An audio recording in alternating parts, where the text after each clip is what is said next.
Hi అండి, అందరికీ this is Sumalatha Kasaju. Welcome my channel. శ్రీశైల దర్శనం అయిపోయిన తర్వాత సాక్షి గణపతిని దర్శించుకున్నాము. తర్వాత మేము పాలధార పంచదారకు వచ్చామన్నమాట. 150 మెట్లున్నాయి కిందికి దిగడానికి. మొత్తం అడవి, అసలు ఎంత జాగ్రత్తగా ఆ చుట్టూ చెట్లు మొత్తము. ఆ చెట్ల పైన మేము వెళ్ళింది వర్షాకాలం కనుక ఆ చెట్ల నుంచి నీళ్ళు పడి వానలు పడి కొంచెం చాలా జాగ్రత్తగా నడవాల్సి వచ్చింది. చుట్టుపక్కల చాలా అక్కడ దొరికే మూలికలు అవన్నీ షాప్స్ అన్నీ చాలా ఉన్నాయి అక్కడ అన్నీ. ఇక మెల్లగా చాలా జాగ్రత్తగా దిగాలన్నమాట. అలా కిందికి దిగుతూ ఉంటే అలా కిందికి అసలు సౌండ్, వాటర్ ఫాల్స్ సౌండ్ అయితే ఎంతగానో వస్తున్నాయి అంటే అసలు ఇక వర్షాకాలం కదా వెళ్ళింది, ఇంకా చాలా చప్పుడు వస్తుంది అనమాట. ఫుల్ అసలు ఎంత చూడండి, చుట్టూ పచ్చటి అడవి, మొత్తము నల్లమల్ల అడవి, అసలు మొత్తం చుట్టూ అడవిలో. అయితే ఇక్కడ శంకరాచార్యుల వారు ఇక్కడ తపస్సు చేశారని మనకు ఆది శంకరాచార్యుల వారు చంద్రశేఖర్ సరస్వతి గారు చెప్పారనమాట. అంటే ఆ స్వామి ఇక్కడ హటకేశ్వరం అని ఆలయం ఉంది. ఈ పాలధార పంచదారికి ఆపోజిట్గానే మనము ఈ వీడియో లాస్ట్ వరకు చూడండి, ఆ హటకేశ్వరం వీడియో కూడా ఉందన్నమాట.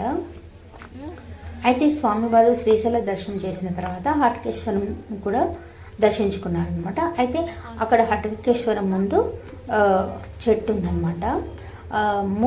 మూడు చెట్లు కలయికతో ఉంది అనమాట ఆ చెట్టు. అక్కడ స్వామివారు అలా చంద్రశేఖర స్వామివారు కూర్చొని ధ్యానం చేస్తుంటే అప్పుడు ఆయనకి శంకరాచార్యుల వారు ఇక్కడ తన పాదముద్రికలు ఉన్నాయని ఆయనకు ధ్యానంలో తెలిసిందనమాట. అయితే అది చంద్రశేఖర సరస్వతి గారు వచ్చి వెతకగా ఇక్కడ ఉన్నాయన్నమాట. అప్పుడు ఆది శంకరాచార్యుల వారు ఇక్కడ పాదముద్రికలు ఆయన శిష్యులతో సహా ఇక్కడ ఆ గుహలో తపస్సు చేశారంట. ఇంకా ఆది శంకరాచార్యుల వారు ఇక్కడ శివానంద లహరి రాశారంట ఇక్కడ కూర్చొని. అయితే అక్కడ పెద్ద పెద్ద ఈ గుట్టలలోనే వాళ్ళ అప్పుడు వీళ్ళ నివాసం ఇక్కడే ఉండి శివానంద లహరి రాశారంట. ఆది శంకరాచార్యులతో సహా వాళ్ళ శిష్య బృందం మొత్తం అక్కడ మొత్తం కొంచెం చాలా ఉన్నాయంట. అటు మేము అసలు ఇంకా కొంచెం అంటే ఇక్కడ ఈ పాలధార పంచదార పైకి ఒక గృహ కనిపిస్తుందంట. తర్వాత తెలిసిందనమాట నాకు. అప్పుడే తెలిసిందంటే కొంచెం మీకు చూపించే ప్రయత్నం చేసేదాన్ని. చూడండి అసలు ఎలా ఉంది, చుట్టూ పచ్చటి పెద్ద పెద్ద చెట్లు ఇందులో ఉన్నాయంట వాళ్ళు తపస్సు చేసుకున్న గృహాలు కొన్ని. ఇక్కడ మనకు పాలధార పంచదార విశిష్టత చెప్పారనమాట. మన శివుడు నుదురు నుంచి పాలధార, అలాగే పంచధారలు కలిపి బ్రహ్మధార, విష్ణుధార, రుద్రధార, చంద్రధార, దేవధార అని పంచదార, అలా ఇంకొకటి పంచదార లాగా అలా 5 దారాలు కలిపి పడేది ఇంకొకటి అనమాట. అలా మనం వెళ్ళినప్పుడు ఏదైనా బాటిల్స్ అవి తీసుకొని ఆ వాటర్ అవి పట్టుకొచ్చుకుంటే మనం ఇంటికి తెచ్చుకుంటే చాలా మంచిదన్నమాట. అయితే ఈయన చంద్రశేఖర సరస్వతి వారు ఈయన గుర్తుపట్టారనమాట. ఇక్కడ శంకరాచార్యులు ధ్యానంలో తెలిసింది, ఈ చెట్టు కింద కూర్చుంటే ధ్యానంలో తెలిసిందనమాట. అప్పుడు స్వామివారు వచ్చి ఇక్కడ గుర్తుపట్టి చూసి తర్వాత మళ్ళీ నెక్స్ట్ టైం వచ్చినప్పుడు ఇక్కడ గుడి కట్టించారు. పాలరాతితో శంకరాచార్యులు వారి విగ్రహం కూడా ప్రతిష్ఠించారనమాట. ఆ పక్కకు నిరంతరము మన వాతావరణంలో తేడా బట్టి కానీ నిరంతరము నీళ్ళు ప్రవహిస్తూనే ఉంటాయన్నమాట. ఇది మన పాప వినాశనం అన్నమాట.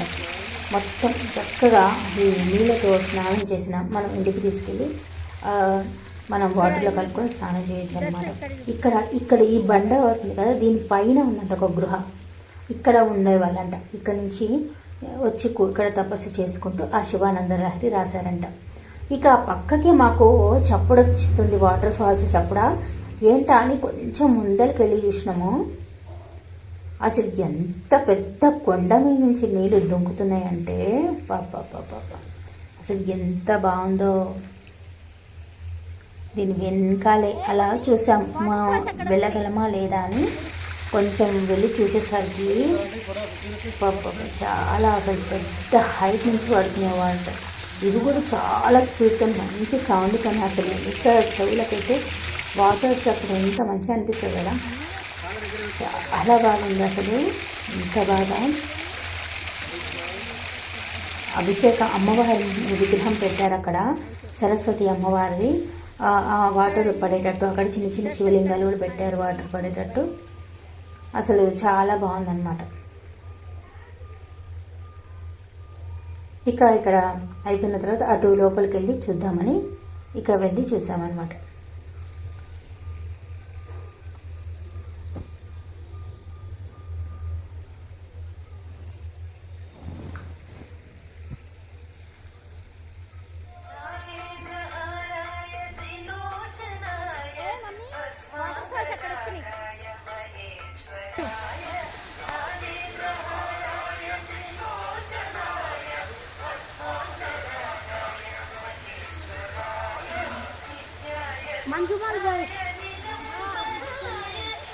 జాగ్రత్త.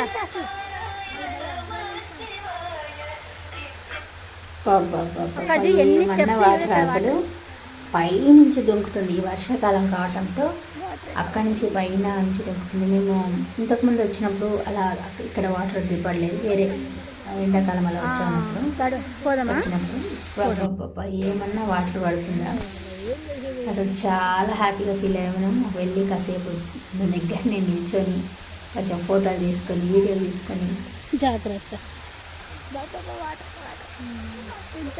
మస్తు ఎంజాయ్ చేసినాం అన్నమాట. బాగుంది అసలు వాటర్ అయితే చాలా, అలా పైనుంచి దుంకుతుంటే ఎంత బాగుంటుంది కదా. అసలు అక్కడ చూడండి అసలు ఎంత బాగుంది. ఫుల్ పడుతుంది వాటర్ అయితే.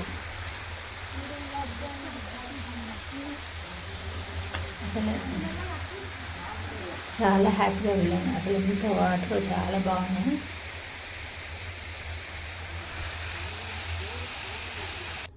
వీళ్ళన్నీ చూడక పిక్చర్లు అక్కడ వేస్తారు. కొందరు వేరే వాళ్ళు మొత్తం కిందికి దిగిపోయారు అక్కడ, పిల్లలు పెద్దవాళ్ళు కొంచెం.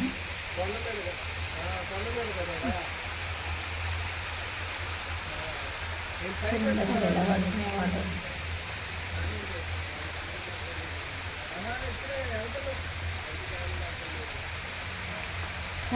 సౌండ్ చూడు, ప్రజెంట్ సౌండ్.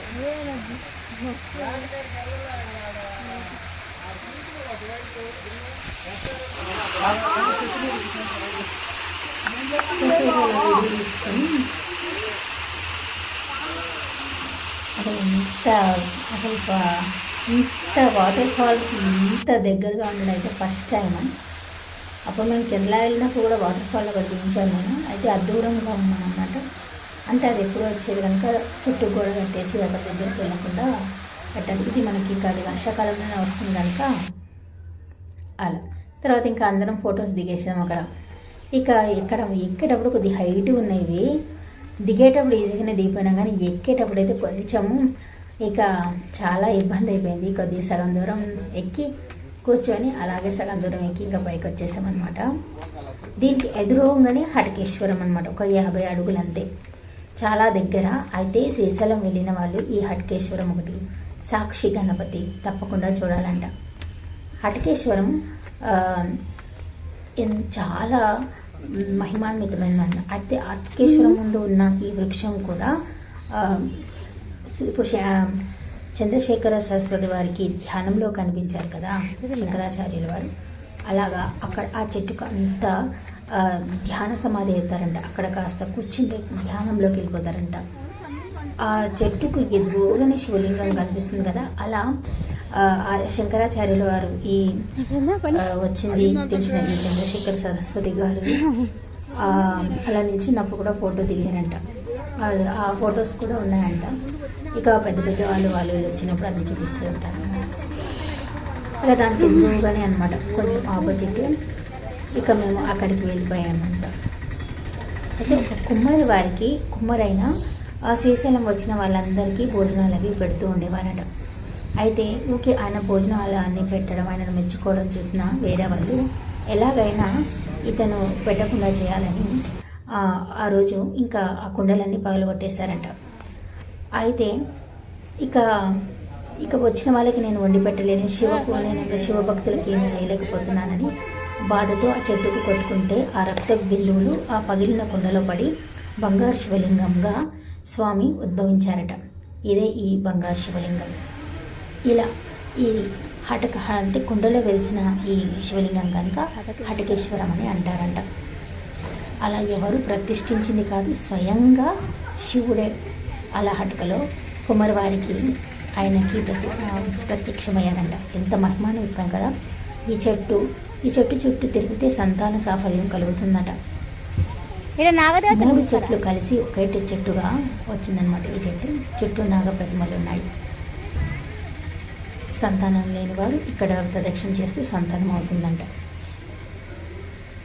ఇంత మంచి ఉన్నాయి. ఇవి అన్నీ శ్రీశైలం వచ్చినప్పుడు తప్పకుండా దర్శించండి.